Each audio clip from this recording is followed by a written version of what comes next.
मैंने कहा मैं गिन लूं 7 लोग। क्या होता है कभी कभी बहुत अमीर गेस्ट आते हैं ना, अर्चना जी एक आध किडनैप कर लेती हैं। I would love to kidnap all of them. मैं ना इनके आने से पहले थोड़ी रिसर्च करी थी। क्या? मैं सबसे पहले अपनी जनता को बताना चाहूँ, पहले तो इनके लिए जोरदार तालियां बनती। इतनी कम उम्र में इन्होंने ऐसी नई बिजनेस की ऊंचाइयों को छुआ है। हमारे देश की जीडीपी में इन लोगों का बहुत बड़ा हाथ है। हम ना आपके आने से पहले सारा निकलवा के रखा था। अश्नीर ग्रोवर साहब भारत पे के ये फाउंडर हैं। इनकी जो कंपनी की वर्थ है 2.85 बिलियन। तो अच्छा, जिन्होंने तालियां बजाई ना इनको पता भी नहीं है बिलियन होता कितना है। हमने फिर अपने सीए को बुलाया, मेरा, अर्चना जी का, हमारे सारे क्रू का, 200 लोगों का एक ही सीए है। तो उन्होंने हिसाब लगा के भेजा कि 2.85 billion is equal to 21,375 crore रुपए। Oh my God. Aman Gupta साहब, वाह, ये बोट के फाउंडर हैं। 1.4 बिलियन यानी 10,500 करोड़। हाय रब्बा। कपिल। विनीता सिंह शुगर कॉस्मेटिक्स के फाउंडर हैं। 533 मिलियन, लगभग 4,000 करोड़ रुपए। Oh my God. Piyush Bansal साहब लेंस कार्ट के फाउंडर हैं। 5 बिलियन यानी 37,500 करोड़। फिर नमिता जी आती हैं, इनका 2 बिलियन यानी 15,000 करोड़। अनुपम मित्तल साहब शादी.com के ये फाउंडर हैं, 15,000 करोड़। गजल अलग मामा अर्थ की ये फाउंडर हैं, 7500 करोड़। हमने सारा टोटल लगाया 1,10,875 करोड़। मैं ये सोच रहा था अगर आज यहाँ डाकू आ जाएं और इनको किडनैप कर लें, हमारे देश की जीडीपी गिर जाए। वाह, इन लोगों ने इतना पैसा कमाया, इतने बड़े बड़े स्टार्टअप किए, इतने बिजनेस स्टैब्लिश किए, लेकिन देखो पैसे का खुशी से कोई लेना देना नहीं। आज ये खुशियां ढूंढने यहाँ पे आए हैं। ये आप लोगों की डील थी कि शार्क टैंक सोनी पे तभी लेके जाएंगे जब आप हमें कपिल शर्मा शो पे लेके जाएंगे। बिल्कुल, ये रिक्वायरमेंट हमने दी थी। यहाँ पे जो है धन्यवाद।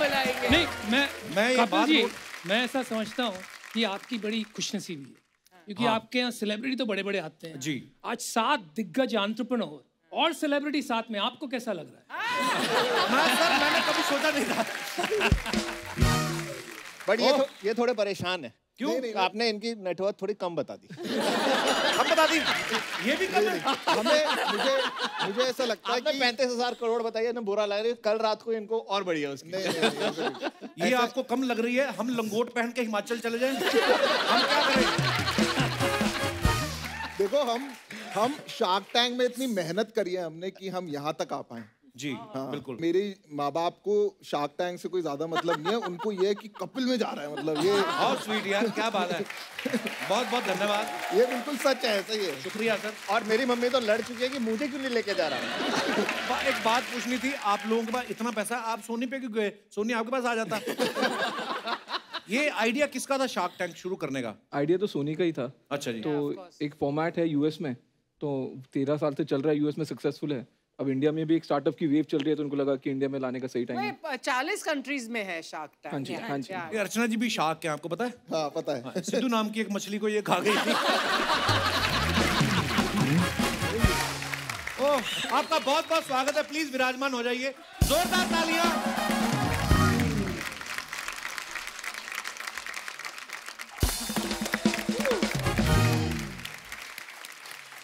गजल, आपका नाम बड़ा खूबसूरत है। कभी आपको किसी ने कहा है मुझे गजल बड़ी अच्छी लगती है और आपने कहा हल अलग होके खट? नहीं, ये लाइन आपने बड़ी अच्छी दी है। कोई आएगा आगे से, मैं यही बोलूंगी, चल हट, अलग होके बैठ। और आप आई थिंक मम्मी बनने वाली हैं। बहुत बहुत मुबारक आपको। ढेर सारी शुभकामनाएं। God bless you.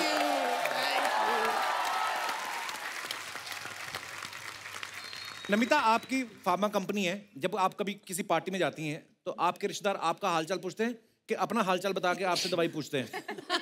नहीं, आजकल तो मैं जहां भी जा रही हूँ मुझे सब लोग पूछ रहे, भाई या बहन आपकी एक्सपर्टीज क्या है? बता ही दो आज आप। तो आजकल एमक्यू के बारे में कोई नहीं पूछता, दवाइयों के बारे में नहीं पूछता है, सिर्फ पूछते हैं कि आपकी एक्सपर्टीज है किसमें। तो ये जो डिम्पल आपके शुरू से पड़ते थे कि या करोड़ रुपए जब आ गया अपने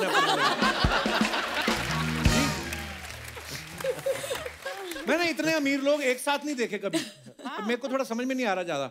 अर्चना जी तो बड़ा फॉलो करती हैं, पता नहीं कहती कब कौन सा आइडिया चिपक जाए और मैं भी निकलूं। हाँ, दिमाग होना चाहिए यार, है ना? You need to have a brain to be interested in a program and like Shark Tank. Thank you, thank you, thank you. देखिए, more than us, I think अर्चना जी, कपिल जी, ये शो का श्रेय जाता है टू इंडियाज एंटरप्रेन्योर्स। 13 साल से लेके 70 साल तक लोग आए हैं अपनी आइडियाज पिच करने। तो हर घर में मुझे लगता है एक एंटरप्रेन्योर अभी पैदा हो गया इंडिया में, और देश बदल रहा है, भारत बदल रहा है।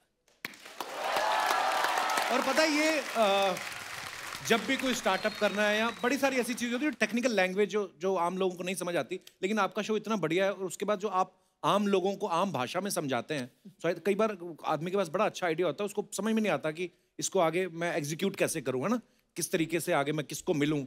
सो ये बड़ी अच्छी चीज़ है और आपने सही कहा, हमारे इंडिया में आइडिया ही तो हैं और मतलब बहुत आइडिया। और मुझे लगता है कि ये शो के बाद अब बहुत सारे यंग एंटरप्रेन्योर्स जो हैं वो आने वाले हैं और एक्चुअली देश तरक्की कर रहा है, इसमें कोई दो राय नहीं है। अनुपम जी, आप सब जानते हैं शादी.com के ये फाउंडर हैं। इससे पहले इन्होंने सगाई.com शुरू की थी। तो और अभी इनका नया आ रहा है दूसरी शादी.com। तो आपने पहले सगाई.com शुरू किया, फिर शादी.com। तो पहले आप चेक कर रहे थे कि सगाई टिक गई तो मैं फिर शादी कराऊंगा, ऐसे मतलब ये प्लान कैसे आया आइडिया सर आपके दिमाग में? मैंने ये सोचा कि सीधा शादी.com कर देंगे, कहीं बर्बादी.com नहीं हो जाए। तो पहले थोड़ा टेस्टिंग करने के लिए मैंने सगाई.com। नॉर्मली क्या होता है आम परिवारों में शादियां कैसे होती हैं, किसी की बुआ मौसी ये उसने एक आगे बता दिया हो गया। आपके तो क्या पूरा मेन्यू लगा रहता है, मतलब आई मीन जो भी उसको लैंग्वेज बोलते हैं तो पूरा बुफे लगा, क्या आप जो भी बोलते हैं यार इसको, तो आप अपनी मनपसंद। हाँ अच्छा, पर ये आइडिया सच्ची में कहाँ से आया है? काफी साल की बात है, एक पंडित जी आए थे मिलने। अच्छा जी। तो पीछे लग गए, उनके पास 25-30 बायोडेटा थे कि भैया देख ले, इसमें से तेरे को कोई पसंद आया। अच्छा, आपकी शादी के लिए? हाँ, मेरी शादी। वाह। मुझे करनी नहीं थी, मैंने ठान ली थी शादी कभी नहीं करूँ। अच्छा जी। तो मैंने कहा यार लाखों में एक की तो बात सुनी है, लेकिन ये 20-25 में एक का क्या सवाल है? इसमें थोड़ी मुझे कोई पसंद आने वाली है, मुझे तो करोड़ों में एक चाहिए। तो मैंने कहा इंटरनेट पे साइट डाल देते हैं, करोड़ों लड़कियां आएंगी, उसमें से एक चुन लूंगा। तो मैंने शुरू कर दी।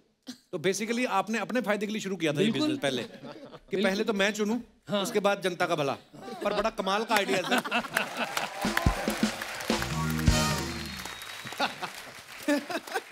अशनीर सर को आप सबने देखा है, ये ज्यादातर गुस्से में रहते हैं।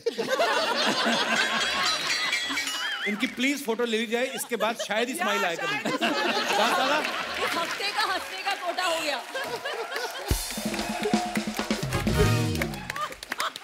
अच्छा खासा बिजनेस चल रहा है, लाइफ सॉर्टेड है, फैमिली कंप्लीट है, वैक्सीनेशन भी दोनों हो चुकी हैं।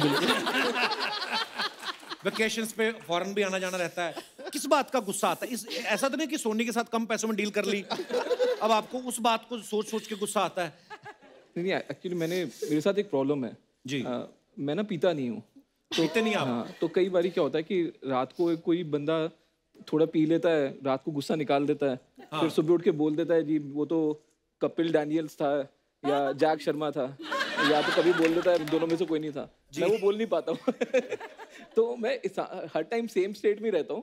गुस्सा नहीं है, बट हाँ जब किसी को सुनानी होती है तो फिर सुनानी भी होती है। नहीं, अच्छी बात है कि मिसगाइड नहीं करना किसी को।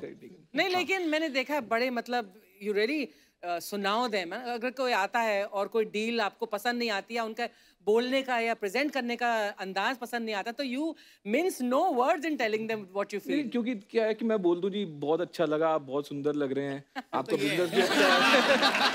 मतलब सामने वाला कंफ्यूज हो जाएगा ना, भाई सब कुछ ही अच्छा तो पैसे दे दे यार। तो जो पैसे नहीं दे रहे तो बता तो दो क्यों नहीं दे रहे पैसे। ये सब दोगलापन है, मत सुनिए। नहीं, ये गलत आंसर है। सही आंसर वही है, ये ना कॉफी पीते हैं, ना दारू पीते हैं, ना डांस करते हैं। इनकी लाइफ की सारी किक लोगों को गाली देके मिलती है।